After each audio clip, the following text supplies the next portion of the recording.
போமா. டாக்டர் என்ன நாத்து மூச்சு வாங்குது டாக்டர். ஆத்தி இங்க யாரு? அடி பாவி. என்ன அண்ணி ஆச்சு? என் முகச்சோலியும் முடிச்சு இங்க உட்கார்ந்துருக்கவங்க சோலியும் முடிச்சிட்டு என்ன அண்ணி ஆச்சா? டாக்டர் மூஞ்சியும் முகரையும் பாரு, சொல்லிட்டு இருக்க டாக்டர்னு கத்துற. ஏய் கிளவி, ஏன் அவசரம் எனக்கு தான் தெரியும்.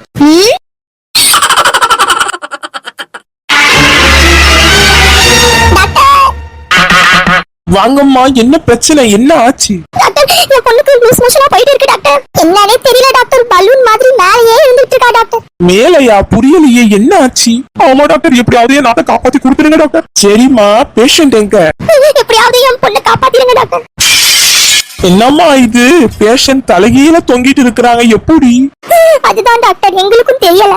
டாக்டர் தயவு செஞ்சு காப்பாத்துங்க டாக்டர், என்னால கீழே நிக்க கூட முடியல டாக்டர். சரி சரி, பார்க்கலாம் பார்க்கலாம். நர்ஸ் டாக்டர் கூப்பிட்டீங்களா? ஆமாமா, இந்த பேஷண்ட கொஞ்சம் அட்மிட் பண்ணணும். எது அட்மிட்டா டாக்டர்? அது கூட பண்ண முடியாது டாக்டர். எப்படி பண்ண முடியும்? நான் இறங்கினா தானே பண்ண முடியும். நர்ஸ் பேசாம ஒண்ணு செய்யுங்க, கயிறால கெட்டி போட்டாவது இவங்களுக்கு ட்ரிப்ஸை ஏத்துங்க. Okay doctor. என்னல பொண்ணு தாயி கயிறு கீறுன்றாங்க, என்னது கயிறா? ஆமாமா, உங்க பொண்ணு மேலேயே இருக்காங்கல்ல, அத புடிச்சு கெட்டி போட்டுதான் என்னன்னு பாக்கணும். என்ன டாக்டர், என் நாத்தனார பார்த்தா உங்களுக்கு எப்படி தெரியுது? அவங்கள பார்த்தா ஆடு மாடு மாதிரி தெரியுதா? கையில போட்டு கெட்டி வச்சிருக்கீங்க. என்னம்மா, ஏதோ நல்லா வந்தவளை புடிச்சு நானே இழுத்து போட்டு கெட்டி போட்ட மாதிரில பேசுறீங்க? அப்படிலாம் இல்ல டாக்டர். உங்க மேலேயே தானே பேராஷூட் மாதிரி பறந்துகிட்டு இருந்தாங்க, கெட்டி போட போய் தானே இப்ப ட்ரிப்ஸ் ஏத்த முடியுது. எப்படியாவது காப்பாத்திடுங்க டாக்டர். எனக்கானதுல எங்க அம்மா அழுகுறாங்க, ஒரு நியாயம் இருக்கு. ஆனா அண்ணியும் இந்த கிளவியோ அழுகுறதுதான் என்னால தாங்கிக்கவே முடியல. நடிப்புனா நடிப்பு, உலகமாடா நடிப்புடா சாமி. அடச்சி கம்முன்னு இருங்க டாக்டர். என் பொண்ணுக்கு எதனால இப்படி ஆச்சு டாக்டர்? சொல்றேம்மா, பொறுங்கம்மா, இப்பதானே ட்ரிப்ஸ் ஏறிக்கிட்டு இருக்கு. பிளட் டெஸ்ட் எடுத்து கொடுத்துருக்கோம். டெஸ்ட் வந்த பிறகுதான் சொல்ல முடியும் என்ன ஏதுன்னு. சரிங்க டாக்டர். கொஞ்சம் கூட்டமா இருந்து பேசிக்கிட்டே அந்த பேஷண்ட்க்கு டிஸ்டர்ப் கொடுக்காம கொஞ்சம் எல்லாரும் வெளியே போங்க. மக்கா கொஞ்சம் வெளியே போமா. சமந்தி மர்மவளை கொஞ்சம் நீங்க 2 பேரும் வெளியே நில்லுங்க. இதோ பாருங்க, 3 பேரும் இங்க இருந்து இடத்த காலி பண்ணுங்க.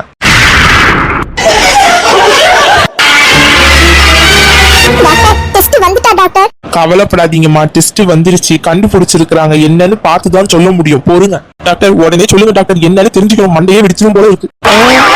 என்ன டாக்டர், அது என்னதான் வந்திருக்கு? ரிசல்ட் பார்த்த உடனே பேரஞ்ச மாதிரி ஆயிட்டீங்க. கொஞ்சம் சொல்லுங்க டாக்டர். உங்க பொண்ணுக்கு வாய்வு இருக்கு. கேஸ் ஐட்டமா ஏதாவது சாப்பிட்டாங்களா? புரியலையே. அவங்க ஏன் பேராஷூட் மாதிரி பறந்துருக்காங்கன்னா, உடம்பெல்லாம் வாய்வு ஏறி போய் கிடக்கு. அதனாலதான் அவங்க மேல பறந்துகிட்டே இருந்திருக்காங்க. ஆமாமா, அவங்க நேத்து முந்தா நேத்தெல்லாம் என்ன சாப்பிட்டாங்க? ஆமாத்த, நேத்து என்ன சாப்பிட்டா? அத நான் கேக்குறோம். நேத்து நீ என்ன செஞ்ச மர்மவளே? லட்சம் அப்படி என்னதான் சாப்பிட்டா? நேத்து நான் நண்டு குழம்பு தானே வச்சேன். ஆமா மர்மவளே, ஆனா அவ என்ன சாப்பிட்டான்னு டாக்டர் கேக்குறாங்களே. காலையில புட்டு செஞ்சோம், மத்தியானம் நண்டு குழம்பு. நேத்து ஈவினிங் பானிபூரி சாப்பிட்டாத்த. சாப்பிட்டு போயிருந்தோம்ல. அடி ஆத்தி வெட்டி கட்டறன்னு மொத்தத்தையும் முக்குறானே. அதேதாமா. அடி பாவி, 1000 ரூபாய்க்கு ஆசைப்பட்டு என் மவளை இந்த நிலைமைக்கு ஆளாக்கிட்டியே. எது ரொம்ப நல்லா இருக்கு பொண்ணு தாயி, ரொம்ப நல்லா இருக்கு. இப்ப நீ என்ன சொன்ன, ஏமாவ கொண்டு போய் விட்டாளா? புரியலையா? புரியபடி சொல்லி திருப்பியும். அத்தை, நான் வரும் வழியில பார்த்தேன், சொல்லத்தானே செஞ்சேன். அவளை யாரும் அத்தனையும் சாப்பிட சொன்னா? அடி பாவி, என் மவளை கொல்றதுக்குனே இந்த மாதிரி பண்ணிருக்கியா? மொத்தத்தையும் சாப்பிட்டு அவ பெரிய நோயா இழுத்துட்டா. அம்மா, அப்படி அவ என்னதாமா சாப்பிட்டா? என்னன்னு கேட்டா உங்களுக்குள்ளேயே டிஸ்கஸ் போயிட்டு இருக்கு. கொஞ்சம் சொல்லுங்கம்மா தெரிஞ்சா. டாக்டர், அவ நேத்து என்ன சாப்பிட்டாரா? சொல்லுங்கம்மா, நான் எதிர்பார்க்கறது பதில இழுத்துக்கிட்டே போவாதீங்க, சீக்கிரம் சொல்லுங்க. டாக்டர், எங்க வீட்டு பக்கத்துல புது பானிபூரி கடை திறந்துருந்தாங்க. 500 பானிபூரி சாப்பிட்டா 1000 ரூபாய் பெட்டுன்னு சொல்லிருந்தாங்க. என் மருமவ வந்து சொன்ன கையோட என் மவ போய் ஓடி போய் அந்த 500 பானிபூரி சாப்பிட்டா டாக்டர். அதை சாப்பிட்டதுல இருந்து மறுநாள் லூஸ் மோஷன் மேல பறந்துகிட்டு இருக்கிற பேராஷூட் போல. ஏமா, நான் தெரியாமத்தான் கேக்குறேன். ஒரு ஆளு 500 பானிபூரியும் ஒரே நேரத்துல சாப்பிட்டா லூஸ் மோஷன் போகாம பின்ன என்ன போகும்? ஏமா உங்க பொண்ணு இப்படி பண்ணுது? அறிவில்லையா? எதுக்காக இவ்ளோ பானிபூரி சாப்பிட்டா? அதான் சொன்னாங்களே டாக்டர், ஒரு 1000 ரூபாய்க்கு ஆசைப்பட்டு கலந்துக்குச்சு. இப்போ 1000 ரூபாய்க்கு ஆசைப்பட்டு அவ 500 பானிபூரி சாப்பிட்டா. ஆனா இப்ப அவ உடம்பு இருக்க கண்டிஷனுக்கு அவ ட்ரிப்ஸுக்கு மருந்துக்கு அட்மிட் பண்ண நாள் சேர்த்து எல்லாத்துக்குமே 1 லட்சமே பில்லு வரும். என்னது, 1 லட்சமா? ஆமா. ஏன் மருமவளே இப்படி செஞ்ச? இப்ப 1 லட்சம் ரூபாய் நான் யார் தலையில போய் கட்டுவேன்? இப்ப என்னத்த சொன்னீங்க? நான் செஞ்சேனா? நீங்க தானே கூட்டிட்டு வந்தீங்க அவளை. நீ சொல்ல போய் தானே நான் கூட்டிட்டு வந்தேன். சரிப்பா, இப்ப சண்டை போடுறத விடுங்க. இப்ப அந்த 1 லட்சத்துக்கு என்ன பண்றது? வேற என்ன செய்யுது? அதான் எல்லாத்துக்கும் இழிச்சவாயா என் புருஷன். அதான் உங்க மகன், அவன்கிட்ட போய் கேட்கணும். அவனா? ஆமா, பின்ன யார் தருவா?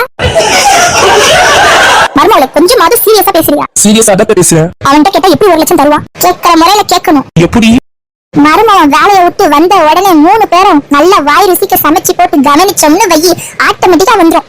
இது நல்லா இருக்கே சம்பந்தி. வாங்க, உன் மொபைலுக்கு ட்ரிப்ஸ் தானே ஏறிட்டு இருக்கு. அதுக்குள்ளே கடைக்கு போய் கறி மீன் எல்லாம் வாங்கிட்டு போய் வீட்டுல கவனிப்போம். ஆளுக்கு ஒவ்வொருத்தரும் ஒவ்வொரு ஐட்டத்தை செஞ்சு வைப்போம். என்னம்மா நீ பேசுறது கொஞ்சமாவது சரியா? இதெல்லாம் நடக்குமா? நடக்காதுன்னா நடத்தி காட்டிடுவோம். நடத்தி காட்டினாலும் அவர் தருவாரா? அவர்கிட்ட இருக்குமா? அதெல்லாம் ஃப்ரெண்டு கிட்ட கடன் கிடன் வாங்கி செஞ்சிடலாம். அதான் அவருக்கு 50 ஃப்ரெண்ட் இருக்காங்கல்ல. ஆஹா, இது தோணாம போச்சே, இது நல்லா இருக்கே, அப்ப வாங்க சம்பந்தி போய் செஞ்சிருவோம். பாட்டி மக்கா உடனே கடைக்கு வண்டியை விடு. என்னத்த நம்ம வீட்ல இன்னைக்கு என்ன விசேஷம்? இம்புட்டு ஐட்டத்தையும் வச்சிருக்கீங்க. எல்லாம் நல்ல விசேஷம் தான் மருமகனை சாப்பிடுங்க. என்னத்த இன்னைக்கு இவ்ளோ ஐட்டமா இருக்கு? டேய், அதான் அத்தை வச்சிருக்காவுல, சாப்பிட்டு பேசுதா. என்ன விசேஷம் தானே கேட்டேன், சொல்லுங்கத்த. வேண்டா, எனக்கு விசேஷம் இருந்தாதான் சமைக்கணுமா? சாப்பிடு. அது சரி, இதெல்லாம் என் முண்டாட்டி பெரிய பொண்ணா சமைச்சா? அவ கிழிச்சா, சமைச்சது நாங்க. ஏன் அவ சமைக்கலையா? எப்பவும் அவதானே சமைப்பா, நீங்க எதுக்கு சமைச்சீங்க? அப்ப அவளுக்கு ஏதாவது உடம்பு முடியலையா? அதெல்லாம் உள்ள இல்லடா, சாப்பிடுறா, கேள்வி கேட்காம. அட, பேசிக்கிட்டே இல்லாம எடுத்து சாப்பிடுங்க மருமகனே. என்னமோ பண்றீங்க, ஆனா என்னதான் பண்றீங்கன்னு தெரியல. மருமகனே, கூட்டு ருசி குழம்பு ருசியெல்லாம் எப்படி இருக்கு? நீங்க செஞ்சா எல்லாமே அருமையோ அருமைதாத்த. அப்போ நான் செஞ்ச குழம்பு? நீ செஞ்சதும் அருமையோ அருமை. விடுபட்ட பையல, மாமியார மட்டும் நல்லா பாராட்டுவோம். நம்ம செஞ்சதை மட்டும் எப்ப பாரு மட்டும் தட்டுறது. மருமகனே, கீழே இலையில ஒரு மொய் கவர் இருக்கும். மொய் எனக்கா? அது உனக்கு இல்ல. அந்த மொய் கவர்ல எவ்வளவு எழுதி இருக்கோ அம்பிட்டு பணத்தையும் வச்சுட்டுதான் எழுத காலி பண்ணணும். என்னடா இது புது ட்ரிக்கா இருக்கு? அப்படி இல்லன்னு வைங்க, சாமி கண்ணை குத்திரும். எது? மொய் கவர்ல மொய்ய வைக்கலன்னா சாமி கண்ணை குத்திருமா? என்னடா இது புது கதையா இருக்கு? அது புது கதை தான், ஆனா இந்த வீட்டு கதை அப்படிதான். அட பாவீங்களா, காசு வேணும்னா நேர்ல கேட்க வேண்டியது தானே. அதுக்கு இப்படி அத்தனை ஐட்டத்தை செஞ்சு போட்டு என்ன கொடூரமா கொல்லணும்னு இருக்கா? ஆமா ஆமா. ஏமா உனக்கு எவ்வளவுமா வேணும்? காசு ஏதாவது வேணும்னு கேட்டிருந்தாலே தந்துருப்பேனே. எவ்வளவு வேணும்? 1000 ரூபாய் வேணுமா 2000 ரூபாய் வேணுமா? எது 1000 2000 ரூபாய்? அப்போ முதல்ல சாப்பிட்டு முடி, அதுக்கப்புறம் கீழே இருக்கிற மை கவரை பார்த்து வை. அப்போ பெரிய தொகையா? அதெல்லாம் முடியும் மருமகனே, சீக்கிரம் வைங்க. ஆஹா, இதுக்குதான் ஆக்கி போட்டு கடைசியில நம்ம தலையில விபூதி அடிச்சிருச்சுவாளே. சாப்பிட்டு முடிச்சாச்சு, எஸ்கேப் ஆயிட வேண்டியதுதான். அத்தை ரொம்ப அருமையா இருந்துட்டு நிஜமாவே. என்ன எழுந்துக்கிற? அப்போ இலக்கில ஒரு மொய் இருக்கும் மருமகனே, வச்சிருங்க. அப்போ நீங்க போட்டது எனக்கு விருந்தில்ல, மொய் பந்தியா? ஆமா, அதுவே உனக்கு இப்பதான் தெரியுதா? விளங்கிடும். அட கிளவிய, மொய் பந்தின்னு முன்னாடியே சொல்லியிருந்தா உட்கார்ந்து இருக்க மாட்டேன்ல. ஏதோ என்ன கவனிக்கிறீங்கன்னு நினைச்சு ஆசையா உட்கார்ந்தேன். எங்க எனக்கு தான் இந்த கவனிப்போன்னு நினைச்சிட்டேன். தப்பா உனக்கா? தப்பு தப்பா நீயே நினைச்சா அதுக்கு நாங்க என்ன செய்ய முடியும்? அதுதானே, எனக்காவது செய்யறதாவது. உங்களுக்கு சிரிப்பு வருது அத்தை, ஆனா எனக்கு அழுகதான் வருது. எனக்கு அழுகையோட சிரிப்பு கலந்து வருது மருமகனே, வச்சுட்டு போகல. வச்சுட்டு எழுந்துடா, நேரம் ஆகுது. கை கழுவணும்ல, வைக்கிறேன். என்னக்கா இது? கொடுங்க மருமகனே காசு. ஆமாடா, சீக்கிரம். அட பாவீங்களா, மருமவன் கை கழுவிட்டா தொடக்க டவுல் கொடுக்கணும். இங்க அததான் நீட்டீங்களோன்னு நினைச்சேன், பார்த்தா காசுக்கு கையை எழுந்திட்டு வந்திருக்கிய. அட என்ன கொடுமடா சாமி. குடுடா. தரேன், குடுனா இங்கேயா வச்சிருக்கேன். அப்போ எங்க? 4 பேர்கிட்ட கேட்டு வாங்கிதான் தரணும். ஏன் இப்படி ஷாக்கு?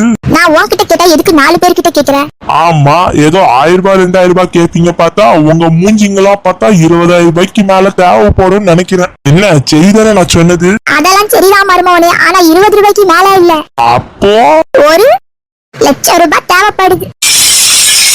இது 1 லட்சம் ரூபாய்? மாமியார் கிளவி 1 லட்சம் ரூபாவா? ஆமா.